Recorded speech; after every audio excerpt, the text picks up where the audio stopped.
Hi and வணக்கம்.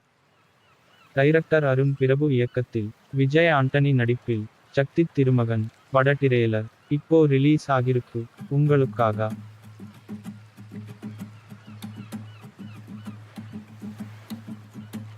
Director Satish Krishnan இயக்கத்தில் கவின் நடிப்பில் கீஸ் பட போஸ்டர்கள் வந்திருக்கு.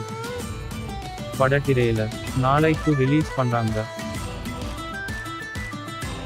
டைரக்டர் பாலாஜி வேணுகோபால் இயக்கத்தில் குமார சம்பவம் படம் சென்சார் ஆயிட்டுச்சாம்.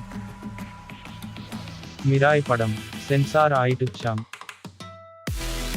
டைரக்டர் சுகேஷ் ஷெட்டி இயக்கத்தில் பீட்டர் பட போஸ்டர் வந்திருக்கு.